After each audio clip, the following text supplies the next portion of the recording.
Welcome to the J Train Podcast. It's J Train, Jared Freid, coming to you live from the quarantine cabin on the Lower East Side of Manhattan.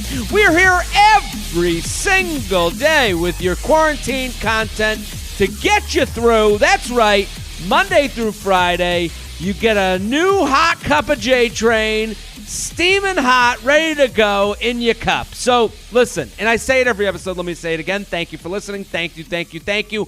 And all you got to do is tell a friend, a brother, a sister, a mama, a papa, anyone with ears, we'll take them. That's right. And I'm putting up videos. Some people, it's so interesting to me that some people think I'm putting these videos up and they're like, oh, it's where do you come from with videos? Who wants advice from you? And I'm like, I've been doing this show for a while, people. So the reason I'm putting them up there is to make it easier for you, the listener.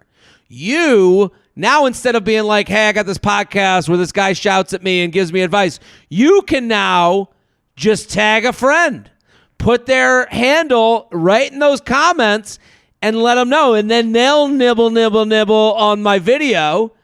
And then they'll go to the link in bio. I'm putting out the cheese for your mousy friends to come take a bite. So that's all you got to do. Keep telling a friend. Keep spreading the word. Very excited about today's guest. A first-timer on the show. Always love a first-timer. Very funny comic. He has an album out. And we've discussed the albums on this podcast before. A lot of you are like, what's an album? What's a comedy album? That's okay. Wherever you listen to music, you can also listen to comedy. And all these people that come on the show, they have an album that's ready for you to listen to. You're already paying for a streaming service for music. You're already doing it. So your little click is very little consequence to your life, but matters a lot to the people I bring on this show. So go check out his album called New Phone, Who Is This? Go. Very funny comic. John Campanelli, thank you for coming on. Yes, dude, I'm excited to be here. Well, I'm not excited to be in my room as much, but I'm excited to be on the podcast, man. I mean, it's an awesome podcast, so I'm pumped to have me on. It's great to have you. We're going to answer emails. Everyone go follow John. He's fantastic. He's hilarious. At John Campanelli 1. Go. It's all over my Instagram. You can go follow him now. What's going on, buddy? How you been? How's LA? You're on the West Coast. How's your quarantine going? Well, I've been alone for like 55 plus days. Are you one of those people that's like putting the notches on the wall and have you not seen anybody? I haven't. Let me see who my best friend is. Let me get you my best friend. Sure. Now for the listeners, we are on YouTube, people. So if you're on YouTube, you can see John just left his room. Oh, he's got the Lubriderm. There we go. That's your Wilson. I love it. Now, I've seen a buddy of mine a couple times because I have laundry in my complex, but I didn't really want to go use it. And my buddy's been quarantined. He's got a house, so I've done laundry there a couple times, and then we'll end up, getting a little too drunk, and which has been so needed. Other than that, pretty alone. I think I'm gonna do a cross country trip back to the East Coast because that's where I'm from, to New York. Yeah. What are you gonna just get in the car and go? Got two friends that one wants to go to Chicago, so I might drive with her to Chicago, drop her off there, and then go. And another buddy of mine wants to go to New York. You might go to Texas first and then go to New York. So yeah, I'm trying not to do the drive alone. Yeah, but, that's a long trip. Yeah. But you know what? It's cross country, man. It's, if you're going to do it, I guess now's the time. There is a piece of me that I do have these moments. And I used to do this all the time. Like now we are awarded a little bit of time, like especially if you're working from home or you have the ability to go like, someone says to you, like I have friends that are like, they're going to Maine. They're just getting a cabin, going to Maine. And I do have that moment where I'm like, that sounds so peaceful and nice. Just go to Maine, have a cabin, little canoe on the lake. And then I'll like talk to them and I'll be like, so who, whose house is it? Where do you get? And they're like, well, we do Airbnb. I'm like, what do you do? Are you using other people's towels? And they're like, yeah, that's what you do. And I'm like, and the minute I ask that question, I know I'm out. Like, I can't even handle that level of, there. I'm like, is there a market in the middle of the woods? Or like, yeah, this is society, but I know I'm not cut for that. Well, the thing is while I'm in LA and I make a very, very modest living, I am in LA, so I do know people that have some money. My buddy's parents have like a small ranch in Texas.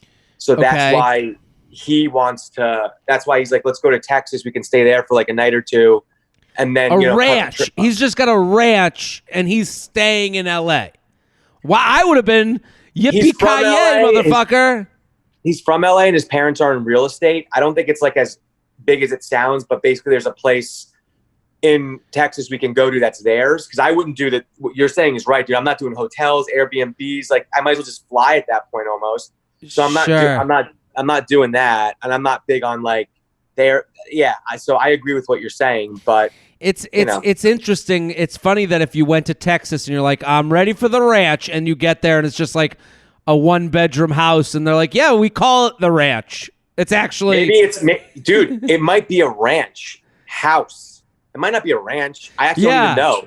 Thank you. I never even thought. He just said ranch, and I just said no. It's a ranch style house, and you're like, you're in the bedroom with the younger brother. Probably. Oh, shoot. Are you there? Sorry. I got you. It's on my phone, and for some reason, I know this is going to happen because we all know this happens. For some reason during this, I know I'm going to get a million texts and phone calls. But if I wasn't doing this at this time, no one would call or text me. Do you have Do Not Disturb? That's what I do.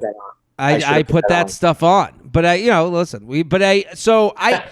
yeah, it is interesting to watch people go to different places. So, but I do have this thought in my mind of like, why not take a month and just disappear into like South Carolina and like at a beach town and be like a mysterious guy? Like these options for being a little weird, right? Like aren't the options for like I got a mustache going. Why don't I be this like mustachioed guy that showed up? Your thing isn't as much. Okay. So your thing isn't as much like a getaway at a beach just to like unwind. Your thing is like, I want to go somewhere where I can be a mysterious guy. You want to be a mysterious guy, not about going to Maine, not about going to North Carolina on the beach. It's about going to a place where you can go into this mysterious guy kind of character. That's okay. Yeah, the idea of like disappearing into the wilderness and then going and then once a day clicking onto my podcast to make sure I keep in touch with the world. Like I don't know, there's something nice about that that's a little bit freeing, but also I know that like I won't do that at all. Like I'm just such a I like it. Like I would be like, well, like I'd be the mysterious guy that would disappear, but then be like, do they have internet? Is there a good Whole Foods nearby? It would also be a cool chapter in your life to like one day if you have kids and you're sitting down, they're like, Dad, tell us about your life. And one time you're like, there was a time where, and I haven't really told anyone this, but for about a month, I was a mysterious guy. I was just this random guy who's this new mustache guy that moved to town, and then like, yeah, like I don't know. I do think, I'm wondering when stand-up comes back, and I think everyone's like not sure, and it's like there is some freedom in just being like, August is done. Just go live out August as weird guy in the woods. And I think it's a good time for you'll gain perspective that way too. That's why I want to do cross country. I'm like, I'm not feeling very inspired right now. And I'm like, what can I do? And it's like, go on this trip and just let your mind go and just be a mysterious guy. And then just, gain some nice perspective. Maybe grow some facial hair and all that stuff. So I'm very excited to have you. Everyone needs to go follow John at John Campanelli 1. We're going to answer some emails. jtrainpodcast@gmail.com, jtrainpodcast@gmail.com. Let's get into it. You ready? Yeah. This is the longest. I said this before. This is the longest my hair's ever been, by the way. I've got it curling. I was telling you before, like a minor league baseball player. This is like scruffy and long for me. This is about as usually I'm a much more clean shaved. This is different. Do you enjoy? Well, this is your mysterious man. Is this your? Mm-hmm. Are you enjoying this version of yourself? I do, but I feel like cooler than I do funny when I have this. So okay. Anyway, it's not a funny vibe. Been a big fan of the podcast. Love seeing you guys in Orlando this year. Had a blast. I've seen you've been answering relationships questions lately on your social media. Like, this person's asking this as if I haven't been doing this for 7 years. Summer bathing suit season is coming up. My boyfriend is a big ass guy. LOL. I don't care what he talks about or looks at whatever in his time with himself or friends, but I'm confused why he is constantly talking to me about or sending me pictures of other Instagram models or making comments about people we see at the beach's asses we see pretty frequently. I love my body, and honestly, my butt is cute, if you ask me. No, I'm not an Insta model, but not sure why he thinks I'm one of the bros and thinks he can just talk or make comments about these things with me. Am I wrong? Is it me being insecure? How should I bring this up with him without seeming controlling? What do you think? Well, I have some questions first off that we can't answer. Sure. But for her, I would like to know how long they've been together. Okay. Because this is being together. It's a manipulative thing. It feels manipulative. I agree. It is. But it's also like they're together. So, like, they are boyfriend, girlfriend. That comes with rules. That comes with consequence. That comes with a breakup if it ever is going to happen. So, however long, it's weird to do this with your girlfriend, don't you think? Right. But if this is just like, okay, if this is a new relationship, hands down, she should just get out of it. There's not even a doubt in my mind. Why is that? Because he's manipulative, and this is just the beginning, and you're never going to get a straight answer out of him. So if you say to him, hey, why do you keep sending me this? He's going to spin something. And I've seen this. I know guys like this, and it's like, it's not good. It's not a good look. It is a mind game, and it's manipulation. And this could only be the beginning. If it's a long relationship and this is new behavior, I would probably have a sit down with him and say, hey, why are you doing this? Why are you sending me this? This isn't making me feel like. You have to have an honest conversation with him. If this is a long relationship and this is new behavior, because it could be coming from him pushing her away, him trying to cause problems, whatever he's doing, it's not right. And it's like common sense that like that is not cool behavior. So I think I'm with you totally. This is fucked up. She says, am I wrong? You're not wrong. Is it me being insecure? No. Yeah. If my girlfriend was sending me pictures of beautiful men and being like, aren't they beautiful? I'd be like, what is she trying to say to me? Like, what's the message she's trying to send? And I do understand where she's like, I feel like she says, sincerely, I'm not a bro. Even with my guy friends, I'm not sending, like, guys sending each other's pictures of women they think are hot, but that kind of goes away. Like, I'm not like doing that on, like on the daily with my friends. Like, that is, right. It's a little, this isn't like, so I would wonder what the message is he's trying to send. And I think I agree with you where it's like, I in the beginning, it's like, get out of here. Like, if this just started, like, to me, there's like a list of things he's trying to tell you. He's trying, maybe like, I think like threesome, maybe he's trying to get you to like talk about how hot you might think they are. To see if you're attracted to it at all. If you're like, ooh, she's hot. Something like that. Like to start the conversation. Yeah. Or it's to break up with you. It's to force a conversation where, like, sometimes this is kind of like a pussy move, like a cowardly move that men will pull, where they're like, they need the Tinder to start the fight, and it's like, so if I'm her, I agree with you. I think you gotta like cut the shit, like, like when someone like fucks with you, you gotta go, hey, what's the deal here? So I think saying to him like, hey, when you send me these pictures, like, I'm not jealous of them. I feel uncomfortable. I feel like you're putting me in a position to like feel self-conscious, and I hate how I feel when you send me these things. And if you keep doing it, we got to have a different conversation. But like, can you stop? I think depending on how old she is and how long they've been in it, I think if this is 6 months or under, I think you just say goodbye. You don't even have the conversation. You got to go. This is not acceptable behavior for a newer relationship, especially within like half a year. If you've been together for a little longer, you need to say, it's a boundary issue. He's crossing boundaries by doing this. Yeah. So it's about setting that. Have you ever sent to a girl you're dating other women? Never, not once. Not once. I mean, did one of my exes creep up behind my shoulder while I was looking at a girl on Instagram and just stand there like this, going, yeah. Did I even know I was doing it? No. But would I ever show? No. That's to send someone that I would never even think to do that.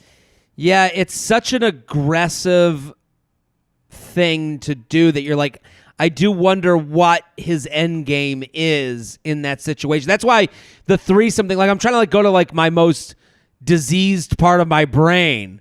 And it's like, that's really all I can come up with. I also like, if I'm her, like you just go to him and say, hey, it makes me feel like shit when you send me those. I don't even know why you're doing it. Like, is there a reason? And it takes a lot of vulnerability. That's tough to do. I don't think that's easy.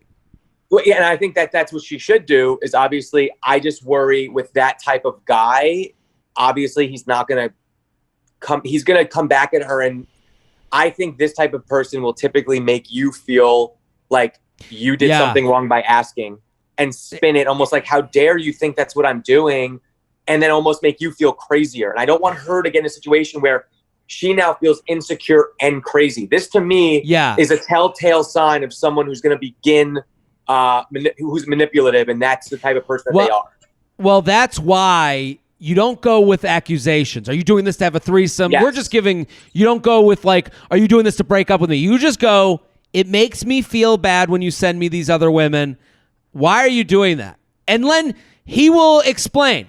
He'll have some explanation, and then it'll either keep going and you end it, or it ends and he's apologetic and he's like, oh my God, I guess I don't know, I send these to my friends and I thought, we're so close and we talk about that stuff sometimes. Maybe that's the route and it never happens again. The third option is it manifests into another weird behavior and you'll know that this guy is trying to send a message and you should get out of there. Like even so, I mean, even now I think about getting out of it. JTrainPodcast@gmail.com. JTrainPodcast@gmail.com. John Campanelli 1 on Instagram. Go follow. New phone, who is this? That's the album. You need to get involved. Second out, you got 2 out there. That's the thing. If you search John Campanelli on anything you listen to music, 2 albums are going to come up. You got your quarantine content right there. Quick question, Instagram stalking. Jared, any idea why a guy I dated for like 8 months would be watching all my Insta stories but doesn't follow me? Like he actively searches for my account every day to watch my stories. I haven't really read into it because I figured maybe he was checking up, but it's been going for a few months now. Feather, J-Train Podcast taught me so much. I tell all my friends to listen. Really helps refocus me to remember what I deserve. And I literally laugh out loud at the coronavirus rants. They're hilarious. Thank you very much. So what do you think? Are you watching Exes stories? No. Never. Unless I would want, I wouldn't, but if I did, it would have to be because I'd want them to see it. And if I did it once, maybe just to see, maybe I'm bored and you just do it once or whatever, but months, first off, we don't know how many followers it's a girl. We don't know how many followers she has. So that, but she's also seeing it. She's seeing him specifically. So whether it's a lot or a little, he pops up. I think this is a weird thing. This is why it's weird to me. It's hard to pin down because people's views of what social media are so different. This guy I would lead in with he wants her to see for whatever reason. There is a weird possibility that he doesn't understand that she's seeing it or it's a big deal. He's just like creepy and maybe just wants to see it. It is funny with social media that we all don't think we're big enough to be seen, but we can't believe people didn't see our shit. So it's like a two-way thing where it's like, I can't, like, I would never think my name would be at the top of the list. But I would be like, how could she not like my stuff? Like, those two things go on equally in my brain. And the second this guy stops watching her stories, she will likely be like, what the fuck? Why isn't he watching my story? Well, so it is. And then you're going to get another email. It's like, so now this guy decides he's going to stop watching my story. Anyway. Yeah. Well, but this is her email's great because it is touching on something that a lot of people are dealing with. They're going, this person, because it's one thing if he kept following and then she just saw him, she'd be like, oh, he follows, it came up. She could rationalize it as not a big thing. Yeah, he is actively searching to find, and I would say to her, I don't know if he's watching to get her to see that he's watching. Let's start at the bare minimum is he's attracted to you, but not attracted to enough to make an effort to get back to you.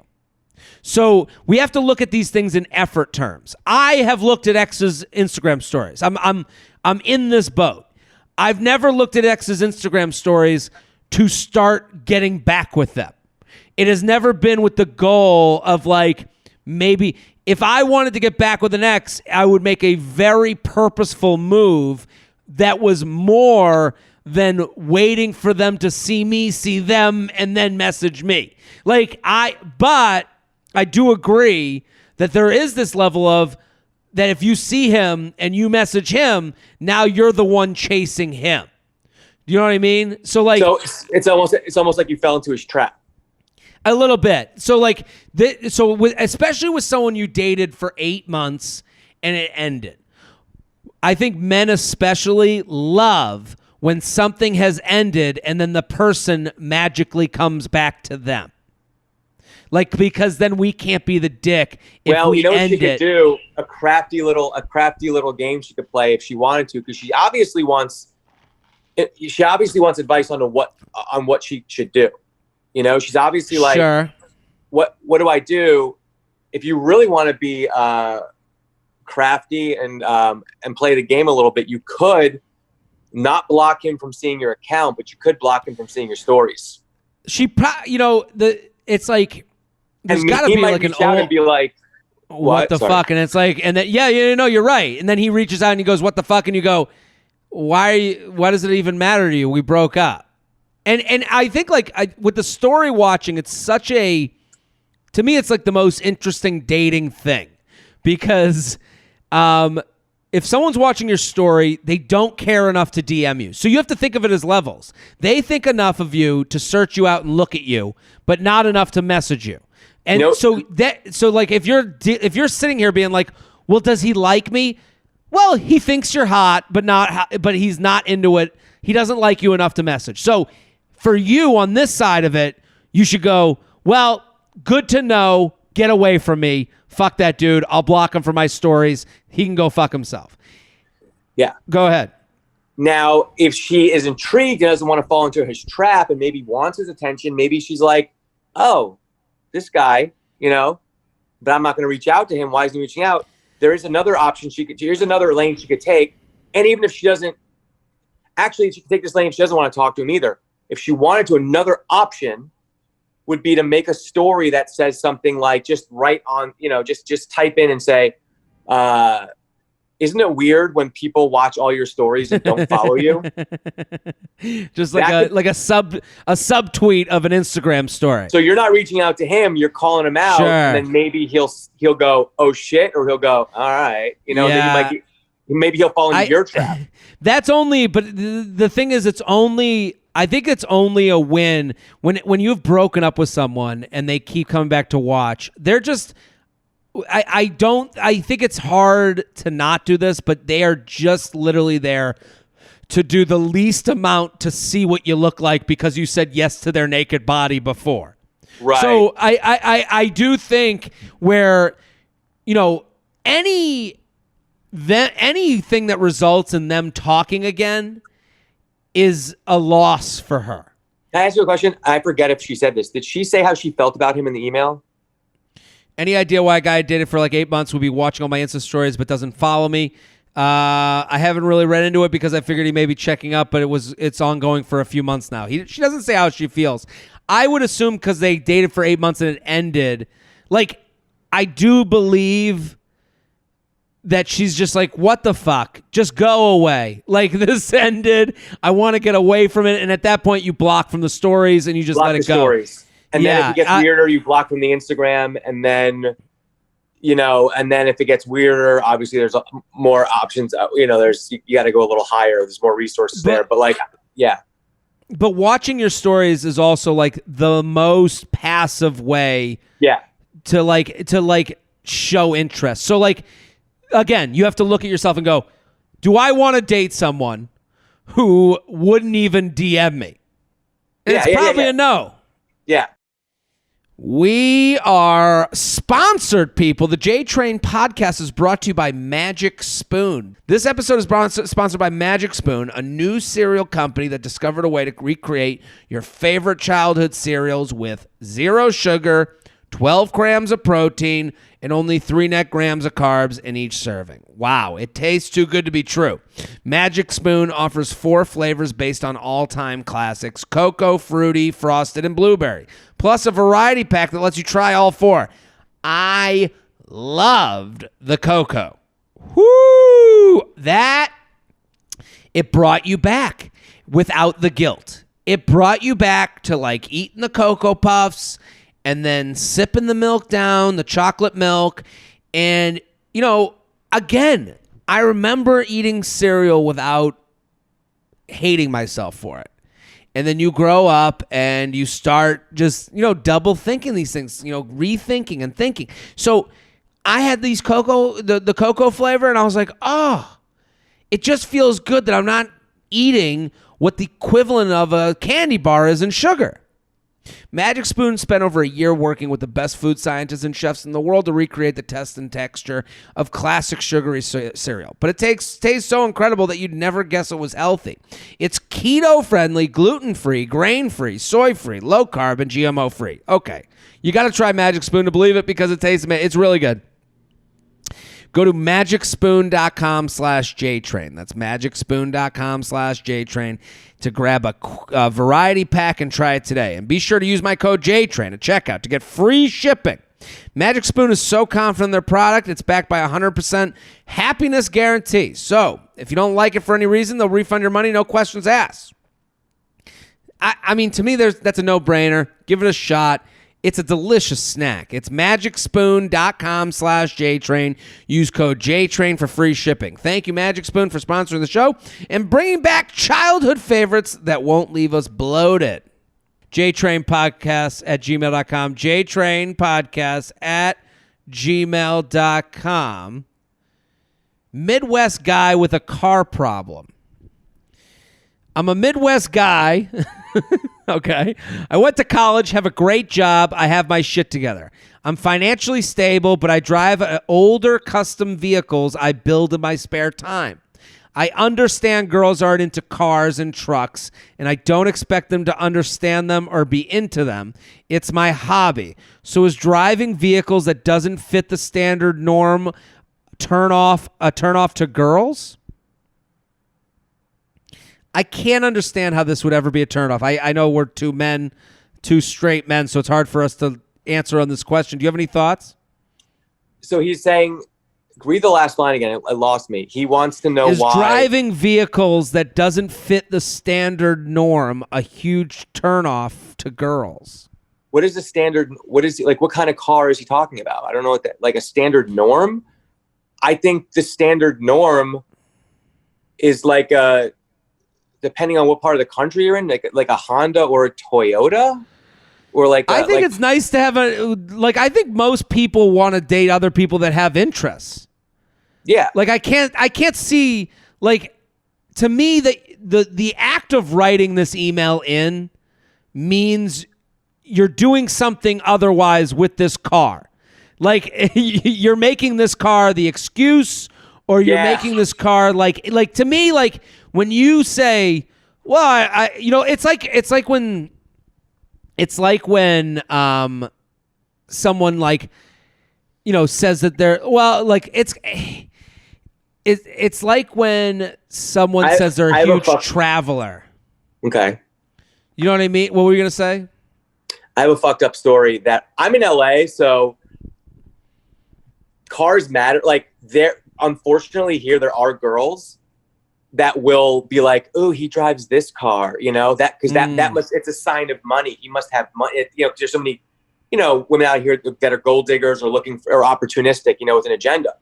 So out here, cars do matter. I went on a date once and I had a really embarrassing thing happen.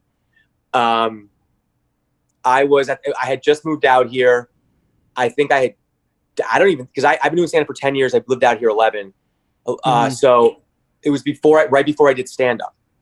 And I had my car shipped from New York, and it was a 2003 Toyota Avalon. It had the sunroof. Okay. It had the bells and whistles. This is 2000, maybe like almost 2010, end of 2009 this is happening, right? So 2009, I got a 2003 car. Nice car. It's fine. Got the job done. I park my car like a gentleman, and I walk up, towards the driveway because she met me out. And then we're walking back to my car, and she lived in this like complex, and there was like a bunch of cars, and there was two cars next to each other, and we were walking up to the cars. She walks up to the white BMW, assuming that's my car, and she tried to get in because I was like way behind. She tried to start opening up as I was going like this. She was trying to open up the passenger seat, and I go, all right, this is a true story. I go, all right, I'll meet you there.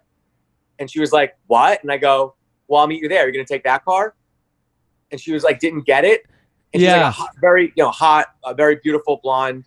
And then she like realized what she had done. And in my head, I went, oh, well, I know what this girl's about immediately. But I was also like, maybe she just thinks that of me, that she just assumes I would have had the brand new BMW. So maybe I should be flattered. But I was also like, well, this is already very weird. Yeah, that is did she ever say like, I'm sorry, I thought that was yours? Like there was no other talk of it? Yeah, not really. And nothing ended up, actually, the end of the story, if you kind of tell it. The end of the story, we went to a really nice sushi place. And I was making, I had a job. I was working at TV Guide Network. So I was making money for my age. I was like 24 at the time. And we took her to a nice sushi place. And did she know the sushi place you were going to before the date? Oh, I don't think so. No. Okay. Because I would assume maybe because like if I was like, oh, we're going to Blue Ribbon Sushi, I'd be like, oh, so this, then I could understand the BMW assumption because you went to the high-end sushi place. So she didn't okay. So well, you want to hear how shitty the night goes? Yeah. Take her out to an expensive sushi place. Then I knew this guy who worked at Les Deux, it was called, which at the time was like the hot LA nightclub because it was when The Hills was still on, and that was like the hot spot for The Hills. So this guy gets us into Les Deux. She's all like, whoa, like she couldn't believe it. Texts coworkers, these dudes come in, and she basically leaves with them. So so they came in to go to Les Deux, or they... She told them that's where she was, and then I had to hook up, and how I don't remember if I helped them get in or if they said my name or something. But these that's no good. She was younger than me, a couple years younger than me. They came in, thought it was like the coolest thing ever, and then she ended up just like hanging with them and pretty much ditched me. And I was like, so I have reason to believe she was an opportunist and thought I had a BMW because she thought she thought she was going on a BMW date, and it was a Toyota Avalon date. And I took her on a BMW date, by the way. It was a BMW date. And then she ended up dating a celebrity's brother for a couple of years, I remember. Well, it also Les Deux sounds like the type of like nice restaurant that would be in a Disney Channel show. Like it would be like, you're going to Les Deux. But it is one of those things that like, yeah, I guess I don't know how I would feel. I guess when I saw her get in the BMW, that would be the joke of the night. Like I'm one of those people that like, I'd be like, hey, you gonna go to that mansion now? Like, I would make fun of it so much. It was one of my first jokes. It was one of my first jokes. I talked about it. Well, even to her though.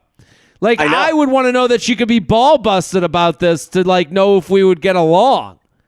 It's actually probably one of the quickest things I've ever said to anyone, probably one of the funniest things. And I don't even know how it came out of my mouth so quick, but I so naturally, and I will never forget this because of just like the look on her face. I remember going, all right, I'll meet you there.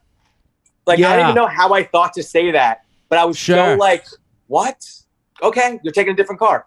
You know? Yeah, that's like assuming two people of the same race are related. Like, that's like very much on the same wavelength of like fuck ups. Like, yeah, but like car stuff. So like when you're in a place where cars matter, more than cars to me are like not really a thing just because everyone's in the Ubers. So like, or everyone's in a cab. So like, have you ever been on a date with someone where they're like, their interest in cars was like a turnoff? If they're interested in cars, that's cool. If they think, like, I have a Honda Accord now and I love it. It's new. It's a 2018 anyway. And I love it. I think it's perfect. I love cars, but I'm not going to get like the really nice cars. To me are more of a toy. I can't afford a toy right now. I'd rather something practical that's reliable. If she likes cars, that's cool. That's awesome. But if she thinks I'm not good enough for her because I drive a Honda Accord, that's a tough thing. I think for this guy, what the one thing I would be wary of if I was a big car nut is sounding like that's all of who I am. Yeah. I would go on dates with girls who would be like, I love to travel. I'd love to travel. And it's like, that's not number one on your list. If you travel twice a year, you have 300 other days of the year that you do other things. So it always felt like they were trying to tell me something about them via this information about traveling because they went abroad once. So I think like for car people, the slippery slope is that like you're trying to let people know like even what he writes in his email. So it's driving vehicles that don't fit the standard norm. The standard norm, if I heard someone on a date say to me, I'm not the standard norm, I'd be like, get over yourself. Like, it comes off as shallow, a little egotistical, maybe. Like, and it's careful. It's also saying who you are before being who you are. So like you're like, oh, I'm not fitting the standard norm. Like, okay, let me get to that conclusion. Like, and I think also like with something that's important to you. And I think this is, for me, with comedy, probably, like, I don't just bring people and go, oh, comedy this, comedy that. I don't put, like, on my dating profile when I had one, I wasn't, like, me on stage. Like, that's something you're going to get if you get to know me. And I don't even I would love to meet a girl that doesn't know I do stand-up or doesn't really understand that I do it. Like, I almost want someone that's, like, that meets me for me outside of that. I don't want someone to be like, ooh, this guy does stand up. Let me Google him. Ooh, this is who he toured with once. Ooh, this is what he did. And then all of a sudden, they're into me for the wrong reasons. I don't want that. So, but even the wrong reasons, like even for them to discover that on their own, at least it's not you going, well, I do this, I do that, I do this. They go, oh, wow, this is like a full person. So like, this is one of those things that I think like, if you pull up in a nice car, a different car, that let them say, hey, this is an amazing car. Oh, yeah, I'm actually really into cars, and I actually put them together from scratch. And it's like, wow, this is a whole thing. So I think, like, if you're on your dating app in front of the Viper, like, what up, babies? Come check me out, Viper guy. It's like, okay, you're almost using the Viper to get women, which is the wrong reason to have the Viper. You think you look like Viper guy, but you really have like potential chlamydia guy vibes. Yeah, J Train podcast. What's that? Yeah, chlamydia guy. This episode of the J Train podcast is brought to you by Roman. It literally says riff on limp dick. Let me let the audience know. It's telling me a limp penis. It's the worst thing in the world because you're ready. In your mind, you're there. You're like, we're going to the party. She's ready. I'm ready. Everyone, the contracts are signed. And then all of a sudden, you got one friend that's supposed to come. And you're like, come on, dude. And it's your penis being like, I can't go out tonight. Why? I went out too hard earlier. Remember you whacked off earlier? And remember we hung out earlier today and now I'm limp. And it's like, dude, there's girls at the party.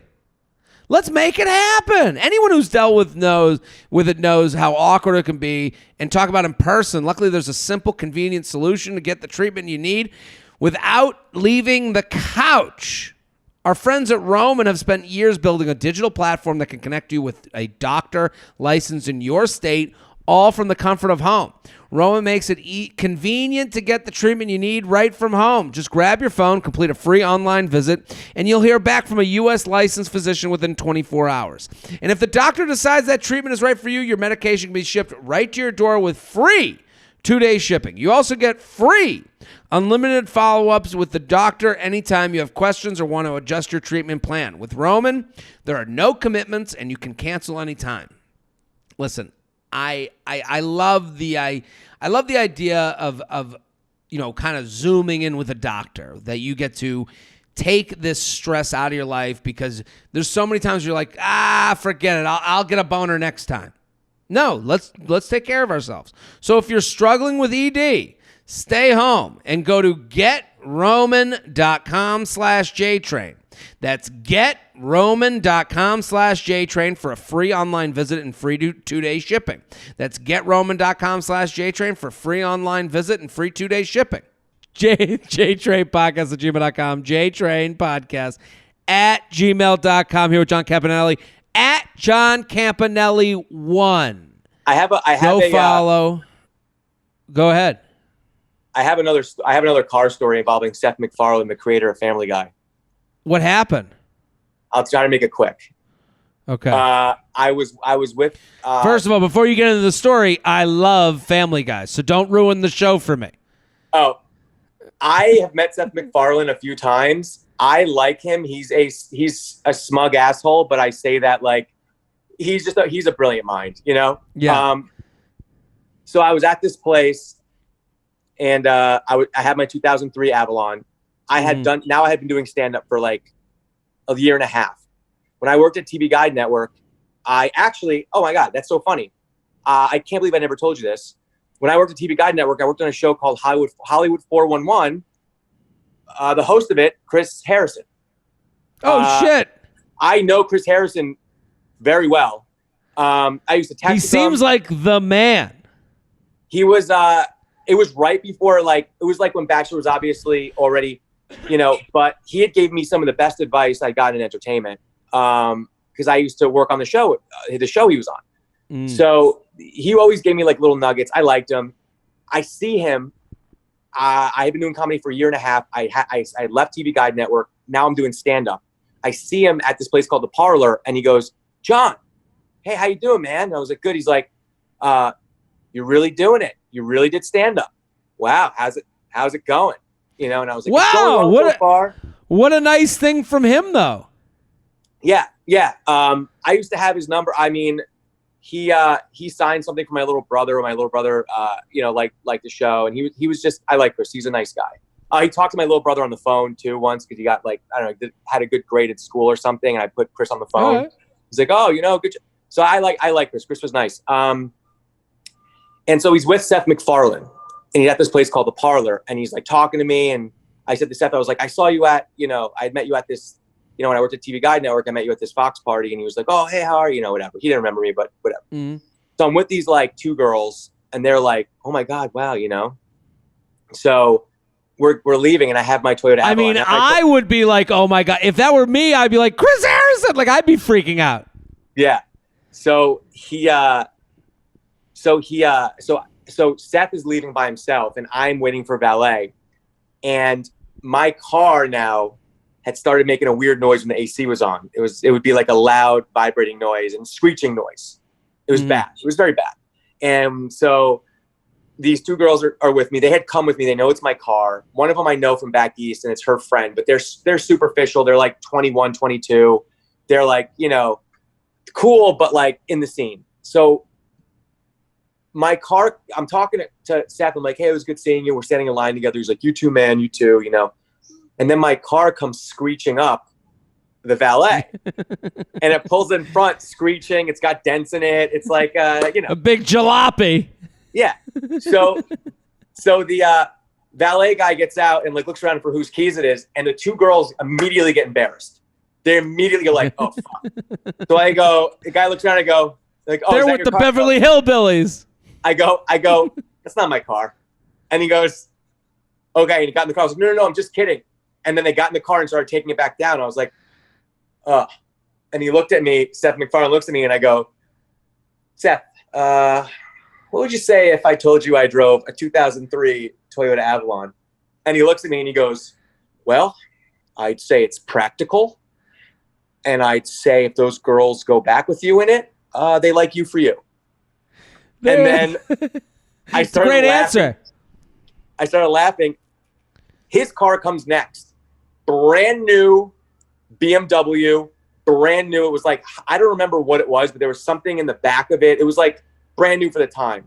And it pulls up and I just look at him and I was like, so I guess that's yours, huh? And he goes, no, that's what happened. He said, oh, it's practical. It gets you where it needs to be. And then when it just pulled up and I went, I was like, I guess that's yours. And he goes, yeah, but at least you know if they go home with you in that car, they like you for you. And then he got in the car. It was split up. And then he just drove away. I love that it's like somewhat positive advice. You're like, he's like, on the bright side, money doesn't buy everything. And you're like, go fuck yourself. Like, he's with like 7 chicks that don't give a shit. Well, he was alone going home, and I had 2 hot girls with me. So it was just so funny. But he does fine, so I'm not saying. I think he'll be okay. Yeah. Let's do another email. You ready? Okay. jtrainpodcast@gmail.com, jtrainpodcast@gmail.com. Help. I wrote this at 3 a.m. because I'm spiraling.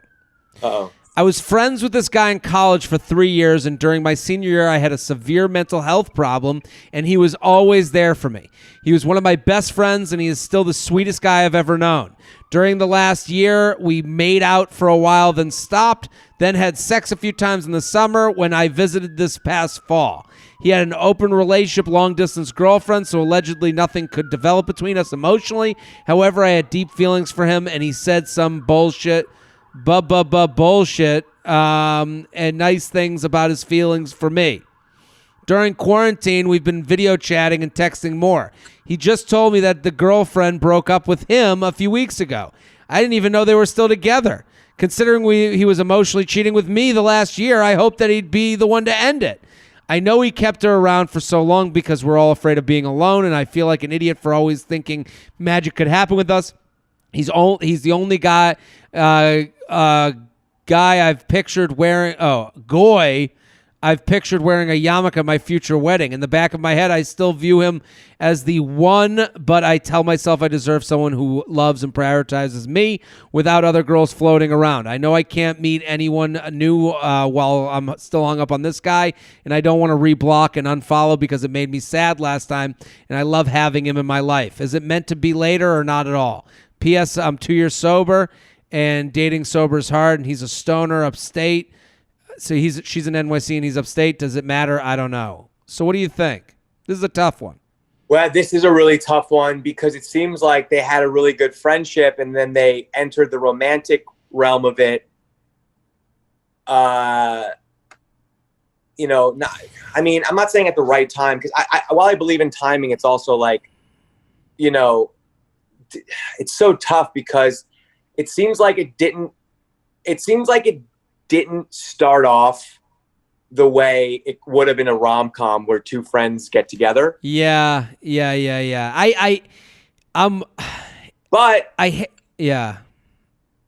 Sometimes you look too much into perfection and you have these expectations. It sounds like she has expectations that aren't being met and it's not playing out the way she, saw it. And she's kind of possibly, she has to be careful. She's not creating a narrative that doesn't really exist because it seems like she hasn't had a conversation with him about this. So did he do anything wrong, in my opinion? Long distance relationship. I mean, she has to realize, she has to suss out. Listen, she said she went through something very horrible her senior year and he helped her through. That's a very nice thing that she sees the positive in that. And I can totally understand that. Like, oh, he helped you through this moment that you didn't, and she says, during the last year, I was friends with this guy in college. During my senior year, I had a severe mental health problems, and he was always there for me. That's very nice. Then he was one of my best friends, still the sweetest guy I've ever known. But then then she has this then they start making out and they start having sex, and he has another girlfriend that he doesn't tell her about. Like, I don't think, I agree with you. I don't think they're on the same page for where this has been throughout their lives. Like, I don't think he goes to his friends and goes, she's the sweet. I don't know what he tells his friends, but I don't think it's the same story she's telling us right now. I agree with you, and I think I don't.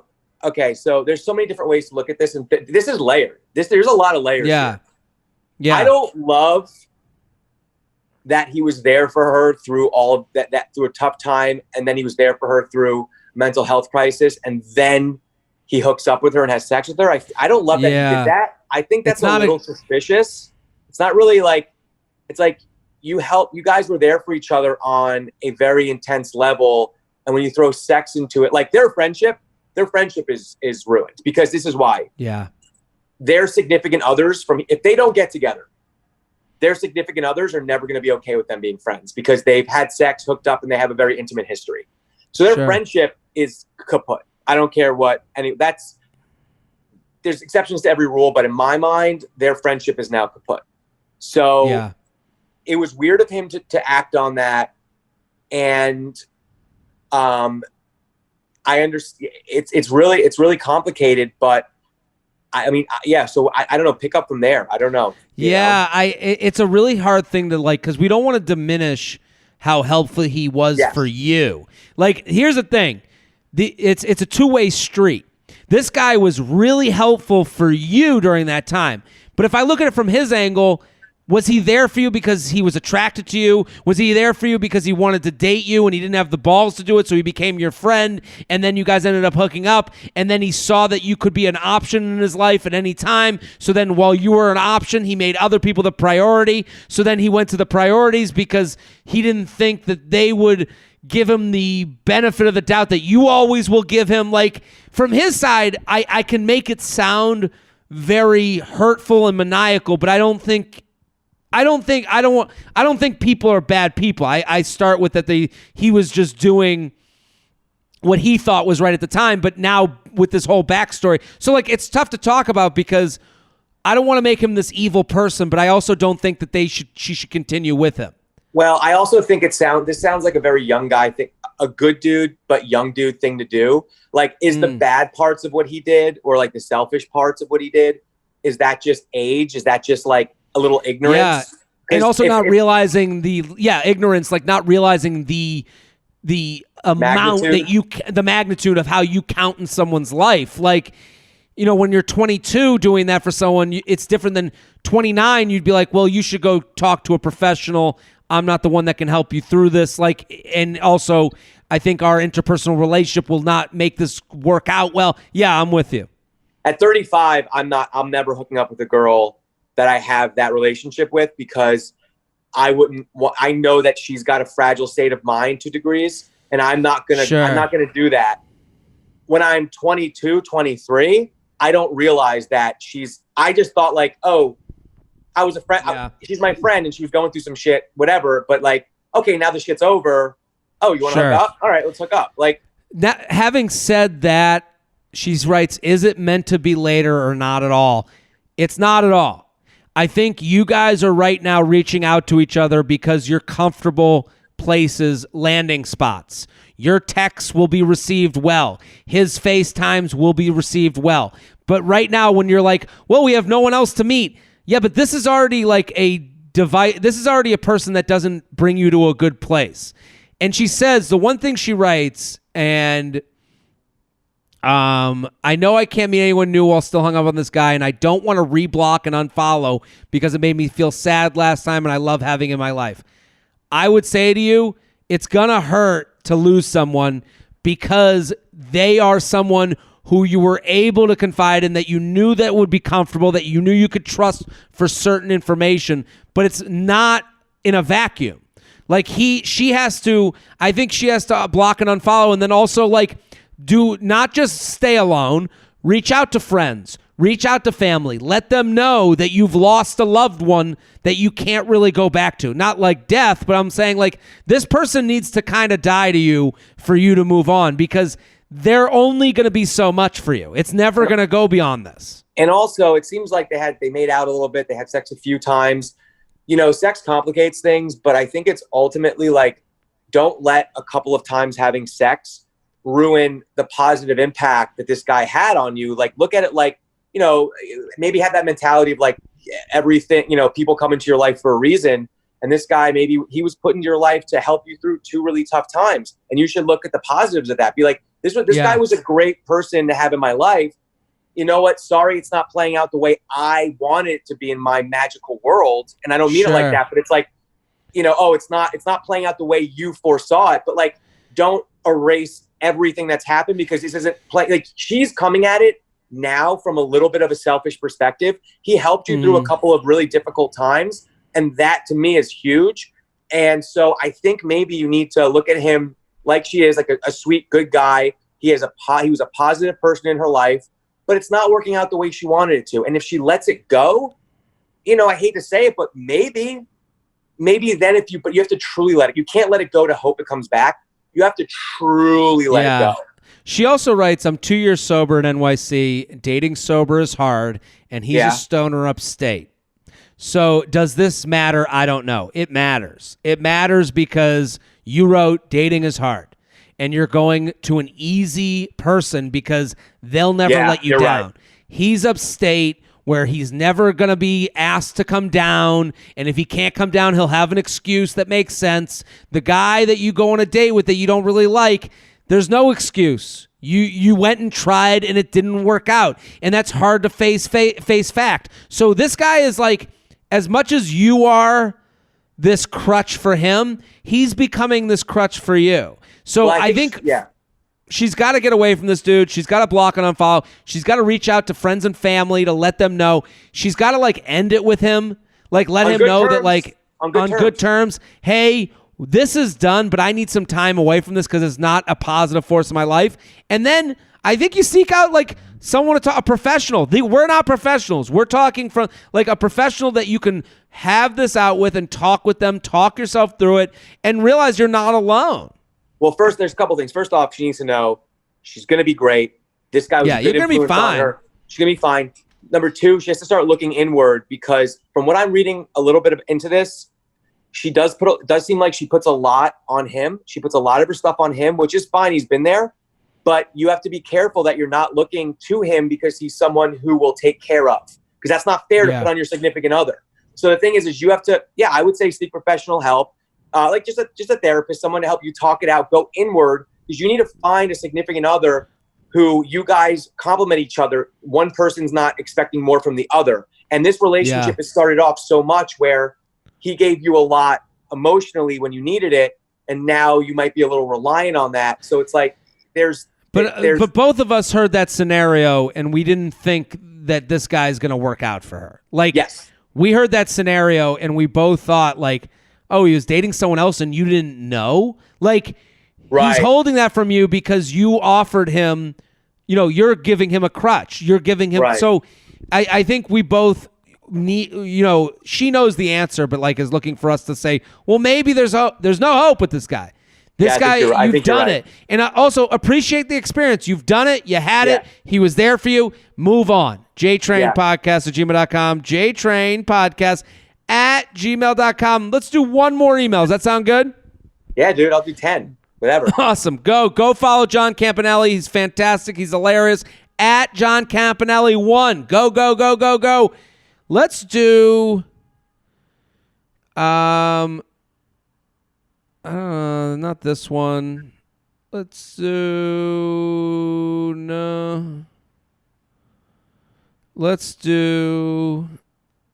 does he want a relationship or just sex?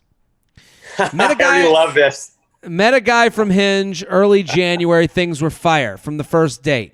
Things didn't move too slow. Things didn't move too fast. Neither of us text too much or too little. We watch all of each other's stories. Meme sending game is strong. Sex amazing. Then coronavirus. We live in L.A., and along with most people here, have been really diligent about social distancing and actually haven't seen each other since our last date, end of February. We have managed to keep up the communication, texting almost daily, and have added steamy pics, sexy talk, and have also talked on the phone. My question is, since we are hardly dated before quarantine, what is his reason for keeping things going? Does he actually like me and want to keep dating when this is all over, or is he just playing the long game to ensure I'll still have sex with him? Ooh. And yes, Jared, I like him, but another guy I dated last year and I have reconnected over this quarantine. And I'm starting to like him more than the other guy, or at least I think. Or maybe it's just the quarantine fog messing with my head because I haven't seen him since last summer, and obviously we can't fully rekindle things now. I feel like we're in this surreal stage. I go back and forth between the two of them all the time. I worry when quarantine is lifted, who I will see first, and if there will be a crazy fallout and everything will come crashing down from sex schedules colliding. I feel like I'm going a little crazy. COVID plus dating seriously is such a mindfuck. Help. What do you think? Well, first off, I think that she should be a reality show with this email. I mean, there is just a lot going on in this. Two guys. First, I was like, oh, this guy. Then I was like, but you like another guy. And then it cut me back in. Like, I think people have to be like in this decision. I think she has to be careful making decisions during quarantine like this, like drastic decisions. Sure. There's also nothing to decide. Like there's nothing to decide. You're not deciding between Tuesday being a date with one or the other. Tuesday, you can feel texts from both guys, and I think like playing this out is like a very okay thing. But also like she's like, well, is the first guy just texting me so he can still have sex with you? Yeah, but he already had sex with you. So obviously he's enjoying the banter that you're having. Yeah. So keep enjoying. Yeah. Yeah, but like you could come out of this and this guy could disappear because then he has to make a date with you. You have no idea. Yeah. The second guy just showed up over quarantine because you reconnected. You just showed up over quarantine. This guy, the reason that you're, getting into him right now, and the reason that he's even messaging you is because of loneliness, and everyone's going back to their old hookups to try and find something that will keep them occupied. So he could disappear. So to me, like, you might be into the fun of this old hookup coming in out of the blue that maybe you weren't able to wrangle before, and that's something sexy about that. I think like letting this play out, also like having fun with the emotional, the sexiness of it, of two guys chasing you, the one guy that you couldn't get before is coming back to you. You're going to get out of this, and one of them is going to turn you off. I promise you that. I promise. This is just a non-decision. There's no decision to be. I'm sorry. There's just like no advice. This is just, there's no decision to be made. We don't know what's going to happen. We don't know if we're going to be out of this in a month, or I don't want to be, pessimistic, or, also like 21. We don't know. Well, also when it gets done, someone sexy during quarantine can become unsexy afterwards. Yeah. So like when this gets out, the guy that came out of the blue, you're going to go, so when are you going to go? What? Let's do drinks. And he's going to go, I don't know. And he's all of a sudden less sure. And you're like, what was I into this guy for? That's and maybe the other guy who you're like, he kind of fell behind. Yeah, because you have no history with him. So this guy's just texting through with you because off of 3-date information from 3 dates. So let it all play out. I actually had a girl who I've been messaging with like the last 2 days that I was supposed to hang out with before this all happened. And we never did because it's just the timing. But we had talked a bunch and like actually had made plans on some occasions and moved stuff around. We started talking. She sent me a couple of, cute pictures, which was nice. And great. I remember, and I was like, I'm not thinking anything of it. My whole thought process is when this is over, Maybe we'll hang out. Maybe not. Then there was someone that I was kind of talking to before this, and we have kept in touch. And it's kind of, we kept in touch because we were going to hang out, assuming we were all quarantined, enough. And then it just we just ended up not hanging out. And every time we almost hung out, I was like, I don't really want to break quarantine. And you had roommates and just it's a whole big thing, but we ended up not hanging out. But like, I'm not looking into any of it because I just know right now I can't, unless I'm in an active relationship or marriage or something. If I'm single and was casually maybe talking to someone before, I can't put any thought into it because we just don't know. Well, that's the thing. And you're speaking honestly to me, and you're not trying to fuck me. So, like, there are promises that are going to be made during quarantine that will not get fulfilled when this ends. Yeah. So you can count on it. I can promise you. So, like, people are lonely right now. So if you got two people messaging you, play it out. There's nothing to be ashamed of. You're not fucking both of them at the same time. Yeah. And then you're going to get to a point where you're going to have to make a decision. And I think the decision will be easier than you're making it out to be because one of these guys ain't going to be who he says he is. No doubt about it. I mean, people are just lonely. They just want to give people what they want. It's like, what this podcast has made me realize, by the way, quickly, that I need to get off of some of these group texts that I'm on. That I just dawned on me. So JTrainPodcast at gmail.com, JTrainPodcast at gmail.com. John Campanelli, thank you for coming on. Thank you so much, dude. That was fun. Dude, such a blast. Everyone go follow John at John Campanelli1. Follow me, I can use it. He's got 2 albums out. Go to any streaming service. You can go listen to them right fucking now. I'm Jared Freid. We're here every Monday through Friday with your emails, your stories, your questions. Keep sending them in. Keep putting them out. Thank you. We'll see you next episode. Boom.